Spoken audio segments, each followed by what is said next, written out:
All right, we'll call the meeting to order. Ms. Simmons could not be here this morning. Conduct the meeting. So we'll call it to order, and Mr. Lighty, if you would call the roll, please.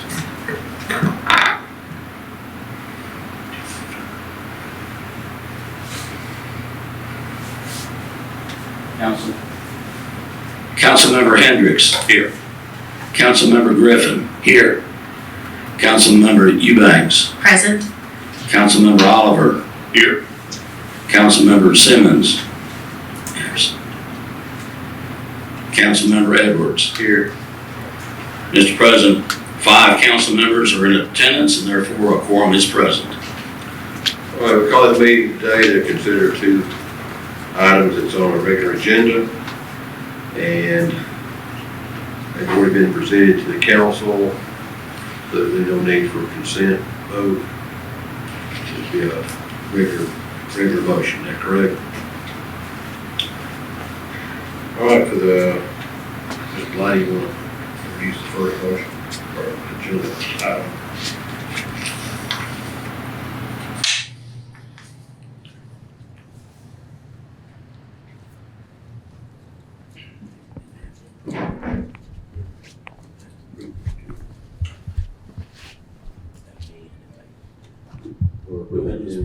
Okay. The amendment. All right, do I hear a motion to approve the Motion. agenda? Second.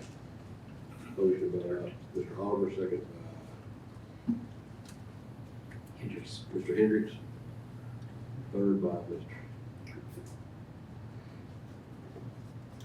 All in favor? 5-0, motion carries. All right. Just Deputy, like you to speak on these? First resolution. Item A is a resolution approving the FOF QOZB1 LLC application to the Alabama Tourism Advisory Board and/or Alabama Tourism Department seeking benefits pursuant to the Sweet Home Alabama Tourism Investment Act and committing to the rebate of 20% of the non-educational portion of the city's sales and use and lodging taxes generated by the proposed Reverb Hotel. I do hear a motion to accept this resolution. So moved. Second, hear a second. Second. Motion by Mr. Griffin, second by Mr. Oliver. Any discussion? I would like to say a couple of things on this because I've just done so dang much homework on it. This is a brand new state program, and it was hard to read and understand and which gave me a lot of heartburn. I feel like my responsibility first is to the city. It's second to supporting economic development. It has nothing to do with the developer whatsoever as far as what my responsibilities are. I had a real concern about where we're getting into the territory of double dipping because we have a 772 in place. And so I kept digging and made lots of phone calls to Montgomery. I was trying to figure out how this split would work. And to simplify it, I guess I have 2 statements. One is over a course of 9 years, the city's increase is $260,000. But yet the scope of the project that we're being told has grown from 48 million to 76 million. So I was okay with that. Trying to figure out this 80-20, and the best example that I can give to simplify it, and this answered my question about the double dipping because of our existing 772. If we were an economic development agency at a $76 million project and gave it up to $3 million like we've done on this project, and then the state came along and said, we're going to improve a road for this project, or we're going to put sewer in this project. It's a state project, but it's going to be an 80-20 match.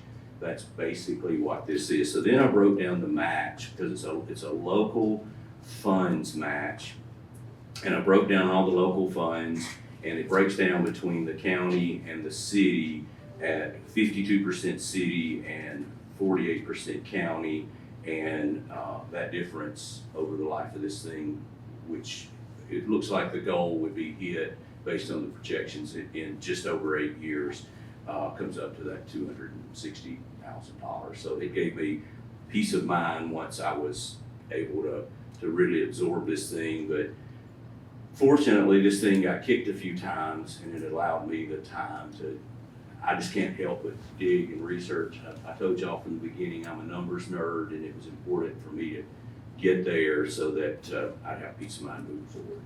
That's all I've got to say. I'd like to also, I agree with everything he just said.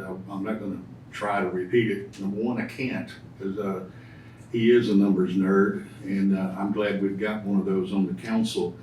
But my first responsibility and concern is to make sure the citizens are protected.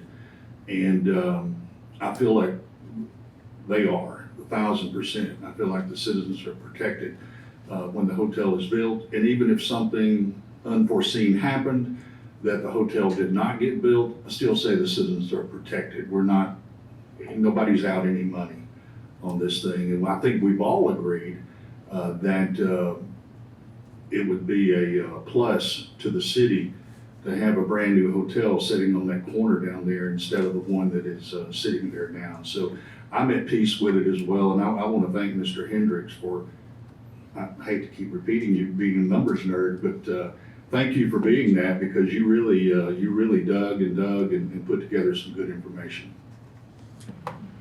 I'm sorry, how can you vote on this without comments from the public? I gotta say something.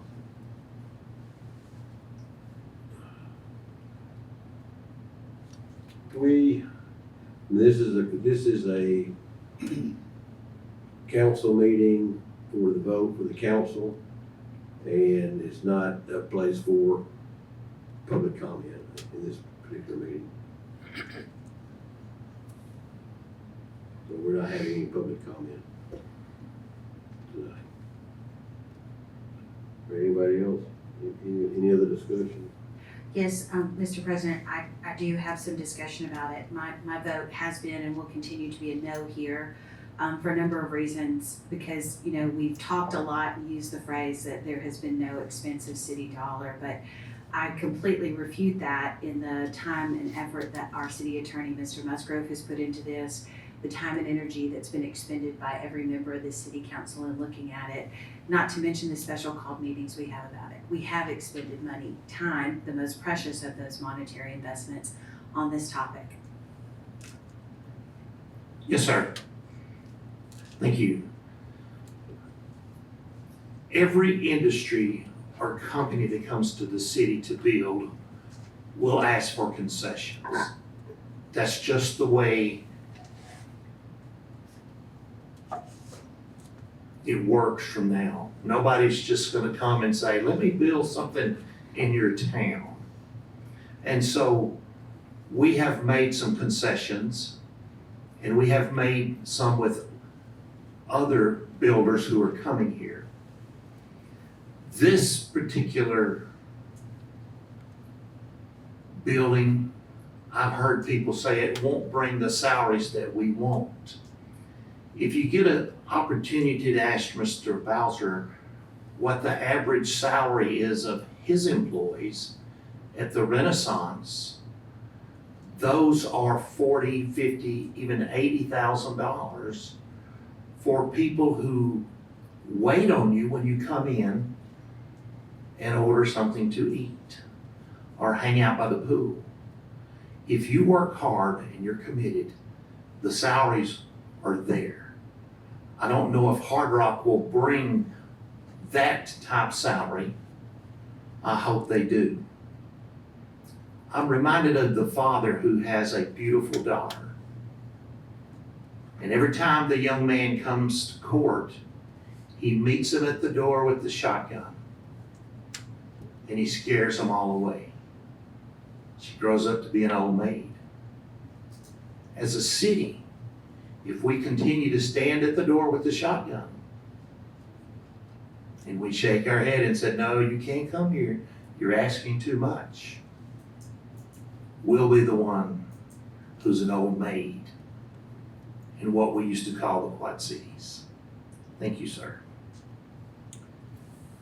And my comment on it, one is, I don't like being, forced to put something on at the last minute.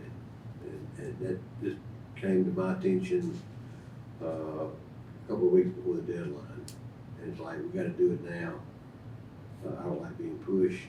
I'm sure y'all were aware of this long before the middle of March. So I don't like being pushed into something. I don't understand. I mean, I know why the project's gone to 76 million, because you gotta have 75 million to qualify. And I've said all along, where's this money coming from? I mean, where's the money?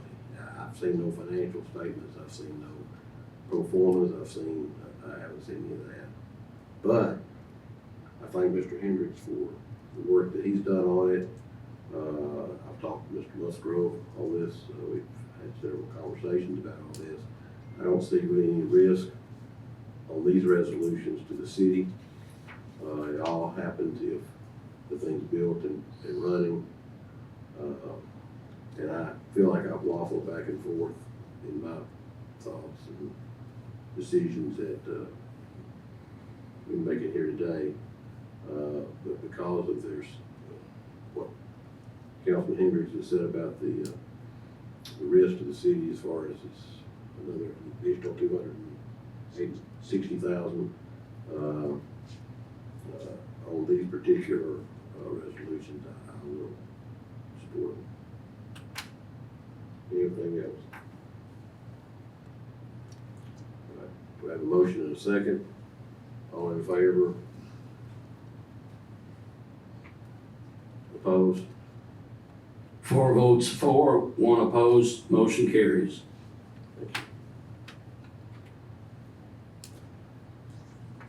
Mr. Lay?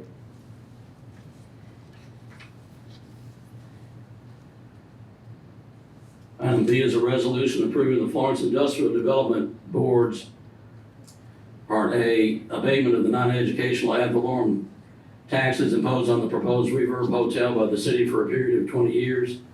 And Part B is abatement of the construction-related transaction taxes imposed on the developer of the Reverb Hotel by the city. Do I hear a motion? So moved. Second. Motion by Mr. Griffin, second by Mr. Hendricks. Any discussion? All in favor? Opposed? 4 votes for, 1 opposed, motion carries. That's all I have, Mr. President. Being no other business today, I hear a motion we adjourn. Motion. Second. And the meeting is adjourned.